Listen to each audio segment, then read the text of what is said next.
श्रोतेहो नमस्कार. संविधान सभेतल्या शलाका या मालिकेच्या 5व्या भागात आज आपण ऐकणार आहोत दाक्षायणी वेलायुधन यांच्या कार्याचा परिचय करून देणारं रूपक.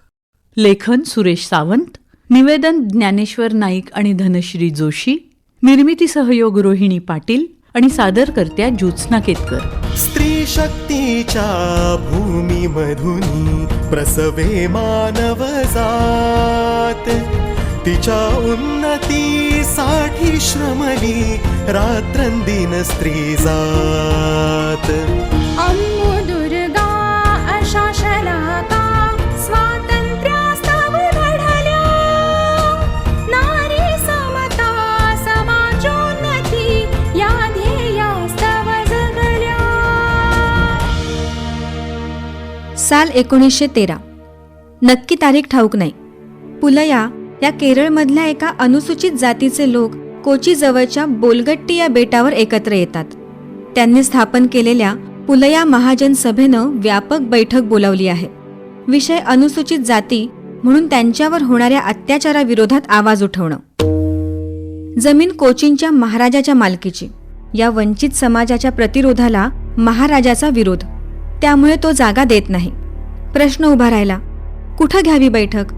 कथित उच्चवर्णीयांच्या ताब्यात जमिनीपासून सगळी संसाधनं असल्यानं आणि त्यांचा या वंचित समाजाच्या आवाज उठवण्याला विरोध असल्यानं जागा कोण कसा देणार? अखेर मार्ग काढला जातो.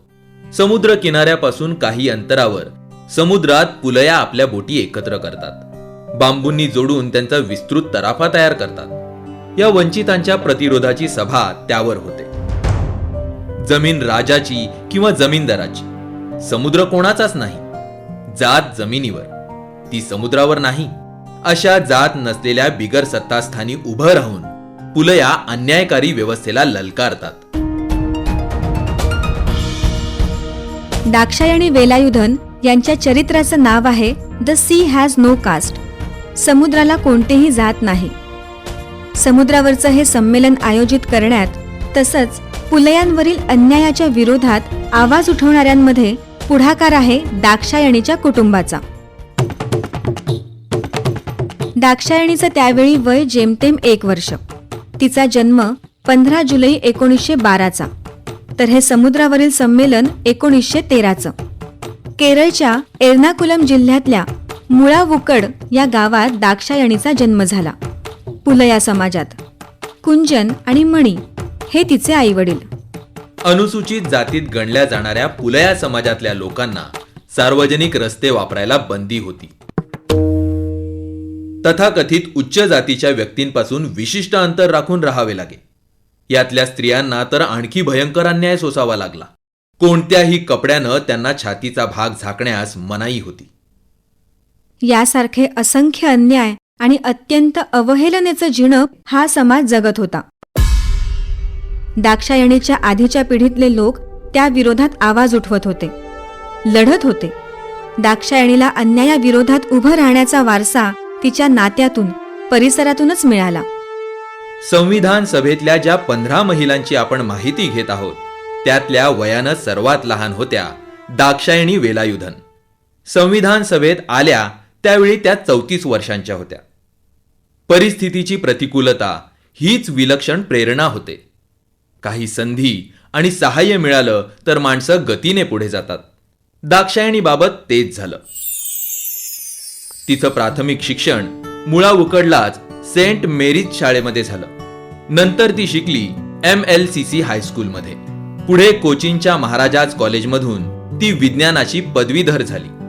कॉलेजला जाणारी ती पहिली अनुसूचित जातीची महिला होती. तसेच विज्ञान विषय घेणारी ती पहिलीच महिला होती. इतिहास घडवणाऱ्या या मुलीला पाहायला लोक कॉलेजच्या गेट बाहेर गर्दी करत. पदवीधर झाल्यावर दाक्षायणीनं शिक्षिकेच्या नोकरीसाठी अर्ज केला. तिला नोकरी मिळाली. ज्या गावी ती शिक्षिका म्हणून रुजू झाली तिथे तिच्या जातीने तिला गाठलंच. तिला विहिरीवर पाणी भरायला मनाई करण्यात आली. शिक्षकांच्या एका परिषदेला ती गेली होती. तिथेही तेच. बहिष्कृत मानल्या जाणाऱ्या जातींच्या शिक्षकांना वेगळं बसवलं गेलं. दाक्षायणी महात्मा गांधींच्या अनुयायी होत्या. पुढच्या काळात डॉक्टर आंबेडकरांशीही त्यांचं सहकार्य झालं. त्यात संघर्षही खूप होता. गांधीजींचा प्रभाव आणि गतीनं वाढणारी स्वातंत्र्य चळवळ यामुळे आपणही चळवळीत पडलं पाहिजे अशी तीव्र ओढ त्यांच्या मनात तयार झाली. मात्र घरची आर्थिक स्थिती लक्षात घेता नोकरी सोडून चळवळीत उतरणं त्यांना शक्य नव्हतं. या दरम्यान ऐक्य केरळम म्हणजेच केरळचं एक राज्य व्हावं या चळवळीत त्या सहभागी झाल्या होत्या. मल्याळी बोलणाऱ्या सगळ्यांचं एकच एक राज्य हे मल्याळी भाषकांचं स्वप्न होतं. 1940 साली त्यांचं लग्न आर वेलायुधन यांच्याशी झालं. त्यावेळी ते सामाजिक कार्यकर्ते होते. पुढे राजकारणात आले, खासदारही झाले. ही दोघंही दक्षिणेतली. लग्न लागलं दूर वर्ध्याच्या सेवाग्राममध्ये, गांधीजींच्या आश्रमात. मोजकेच लोक होते. गांधीजी आणि कस्तुरबा, वर वधू दोघांचेही पालक. कस्तुरबांनी दाक्षायणीसाठी लाल किनारीची पांढरी साडी विणली होती. विधी लावला आश्रमातल्या एका कुष्ठरोगी व्यक्तीनं. लग्नाचं जेवण शाकाहारी. गोडधोड म्हणून जेवायला चपाती आणि गुळ. दाक्षायणीचं हे सवयीचं खाणं नव्हतं. ती काहीशी अस्वस्थ असल्याचं गांधीजींच्या लक्षात आलं. त्यांनी तिला विचारलं, तुला इथे मासे मिळतील अशी अपेक्षा होती का? गांधीजी पुढे म्हणाले, तुम्ही तुमच्या कुटीत मांसाहारी जेवण तयार करू शकता. तिथल्या मातीच्या चुलीवर लाकडं वापरून मासे करणं हे जिकिरीचं काम होतं. त्यामुळे ते काही जमलं नाही असं दाक्षायणी म्हणतात. आश्रमाचा नियम आहे शाकाहाराचा. पण ज्यांचा जन्मजात जो आहार आहे, मग तो मांसाहार का असेना, तो वैयक्तिक पातळीवर बनवणं आणि खाणं हे स्वातंत्र्य त्यांना आहे. अगदी आश्रमाच्या परिसरात सुद्धा. स्वतः शाकाहाराचं पालन करणारे गांधीजी त्याला अवाजवी पावित्र्य बहाल करून त्याचं कर्मकांड न करता दुसऱ्याच्या आहार स्वातंत्र्याचा कसा आदर करायचे त्याचं हे उदाहरण दाक्षायणीच्या संदर्भात आपण पाहिलं. संविधान नंतर आलं, पण त्यात अंतर्भूत झालेलं वैयक्तिक स्वातंत्र्य तसंच अन्य मूल्यांची घडण कशी आधीपासून होत होती त्याचाही हा नमुना आहे. गांधीजींच्या विचार आणि व्यवहारातून शिकलेली दाक्षायणीसारखी माणसं जेव्हा संविधान सभेत जातात तेव्हा या मूल्यांची पाठराखण तिथं ती करणार हे उघडच आहे. आर वेलायुधन त्रिवेंद्रमच्या कोट्टायामच्या आर्ट्स कॉलेजचे पदवीधर होतेच. पुढे मुंबईच्या देवनार येथील टाटा इन्स्टिट्यूट ऑफ सोशल सायन्सेसमधून त्यांनी पुढील शिक्षण घेतलं. एर्नाकुलमच्या टाटा ऑइल मिल्समध्ये ते कामगार अधिकारी म्हणून रुजू झाले. नंतर प्रेस इन्फॉर्मेशन ब्युरोमध्ये ते नोकरीला लागले. 1952 साली पहिल्या लोकसभेत ते खासदार म्हणून निवडून आले. माजी राष्ट्रपती के.आर. नारायणन हे त्यांचे पुतणे. के.आर. नारायणन हुशार विद्यार्थी, पण आर्थिक स्थिती प्रतिकूल. त्यामुळे नारायणन यांच्या शिक्षणासाठी वेलायुधन जोडप्यानं खूप मदत केली. आवक कमी असतानाही पुतण्याच्या शिक्षणासाठी दाक्षायणी आपल्या पगारातून पैसे पाठवत.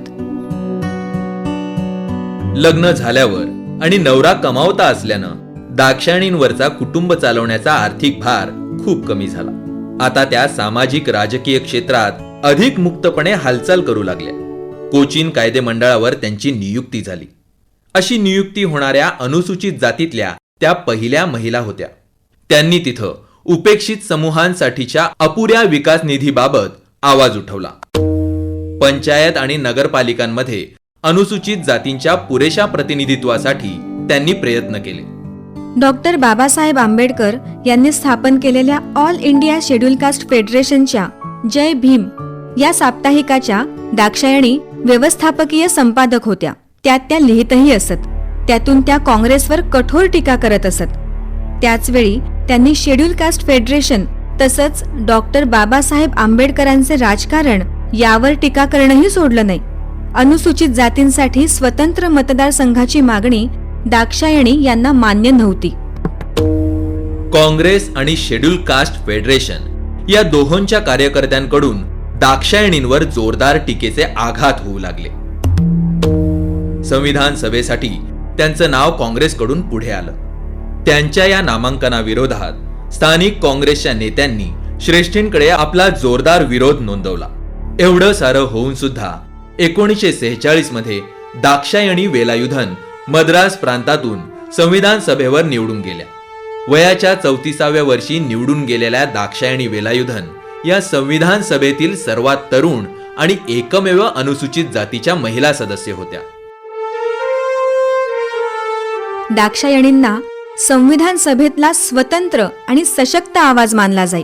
लोकप्रिय मताच्या विरोधात जाण्यास त्या घाबरत नसत. नेहरूंनी मांडलेल्या उद्दिष्टांच्या ठरावाच्या चर्चेत हस्तक्षेप करून त्यांनी संविधान सभेतली आपली पहिली तोफ डागली. समुदाय आणि राज्य यांचे संबंध नियमित करण्यापलीकडे राज्यघटनेचं अधिक महत्त्वाचं कार्य एकूण समाजाचं पुनर्गठन करणं हे आहे, असं त्यांनी आपल्या पहिल्या भाषणात नोंदवलं. भारतानं कोणत्या प्रकारचा संघराज्यवाद स्वीकारला पाहिजे यावर वेलायुधन यांचं ठाम मत होतं. 1948च्या भारतीय संविधानाच्या मसुद्यात विकेंद्रीकरणाचा अभाव आणि राज्य सरकारांवर केंद्राची मजबूत पकड ठेवण्यात आल्याची त्यांची टीका होती. केंद्रानं राज्यांच्या प्रमुखपदी राज्यपाल नेमणं ही केंद्राची राज्यांवर वर्चस्व ठेवण्याची ताकद वाढवण्याचाच प्रकार आहे, असं त्यांनी मांडलं. काही मुद्द्यांवर मतभिन्नता असतानाही त्यांनी संविधान सभेत डॉक्टर आंबेडकरांची अनेक वेळा बाजू घेतली. स्वतः अनुसूचित जातीच्या आणि महिला असतानाही दाक्षायणींनी अनुसूचित जातींच्या किंवा महिलांच्या आरक्षणाला पाठिंबा दिला नाही. त्या संविधान सभेत म्हणतात, मी कोणत्याही प्रकारच्या कोणत्याही स्तरावरील आरक्षणाच्या बाजूने नाही. त्यांची सूचना काही मान्य झाली नाही. अनुसूचित जाती जमातींना संविधानानं आरक्षण दिलं.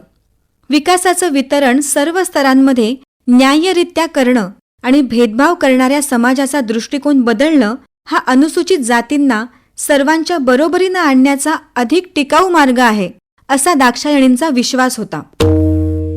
आज आपल्याला आश्चर्य वाटेल असा एक निर्णय दाक्षायणी यांनी घेतला. दोघं पती पत्नी राजकारणात पूर्ण वेळ होते. पती खासदार होतेच, त्यामुळे मुलांकडे लक्ष द्यायला वेळ मिळत नव्हता. हा एक भाग. पण महत्वाचं म्हणजे कुटुंबाचा दैनंदिन खर्च चालवणं लोकप्रतिनिधी म्हणून मिळणाऱ्या मानधनात कठीण होत होतं. म्हणून दाक्षायणींनी पूर्ण वेळ राजकारण सोडून एका विमा कंपनीत नोकरी धरली. पुढे 21 वर्ष त्यांनी ती नोकरी केली. खासदारकीसारखी पदं असताना कुटुंब चालवायला नोकरी करावी लागते आणि त्यासाठी पूर्ण वेळ राजकारण सोडावं लागतं, हे आज सांगूनही कोणाला पटणार नाही. 1970चा काळ हा अनुसूचित जाती समूहांतील जागृती आणि उत्थानाचा काळ होता. राजकारणातून बाहेर पडलेल्या दाक्षायणींनी स्वतःला आता आंबेडकरी चळवळीशी जोडून घेतलं. 1977 साली काही मध्यमवर्गीय आंबेडकरवादी महिलांसह त्यांनी अनुसूचित जातीच्या महिलांची एक परिषद संघटित करण्यात भाग घेतला. त्यातून महिला जागृती परिषद ही संघटना आकाराला आली. दाक्षायणींना या संघटनेचं अध्यक्ष म्हणून निवडण्यात आलं. पण त्या फार काळ काम करू शकल्या नाहीत. अल्पशा आजारानं 20 जुलै 1978ला त्यांचं निधन झालं. आपल्या भूमीतील या महान नायिकेला अभिवादन म्हणून 2019 पासून केरळ सरकारनं दाक्षायणी वेलायुधन पुरस्कार सुरू केला. राज्यात महिला सक्षमीकरणासाठी काम करणाऱ्या महिलांना दरवर्षी 1 लाख रुपयांचा हा पुरस्कार देऊन गौरविण्यात येतं. अम्मुदुर्गा अशा शलाका स्वातंत्र्यास्तव लढल्या, नारी समता समाजोन्नती या ध्येयास्तव जगल्या. संविधान सभेतल्या शलाका या मालिकेच्या 5व्या भागात आज आपण ऐकलं दाक्षायणी वेलायुधन यांच्या कार्याचा परिचय करून देणारं रूपक. लेखन सुरेश सावंत, निवेदन ज्ञानेश्वर नाईक आणि धनश्री जोशी. शीर्षक गीत आसावरी काकडे. शीर्षक गीताचं संगीत सोमेश नार्वेकर. ध्वनी प्रभाव परीक्षित भातखंडे. निर्मिती सहयोग रोहिणी पाटील आणि सादरकर्त्या ज्योत्स्ना केतकर. श्रोतेहो, ही आकाशवाणी मुंबई केंद्राची निर्मिती होती. या कार्यक्रमाचा पुढचा भाग आपण ऐकू शकाल पुढच्या मंगळवारी सकाळी 9 वाजता.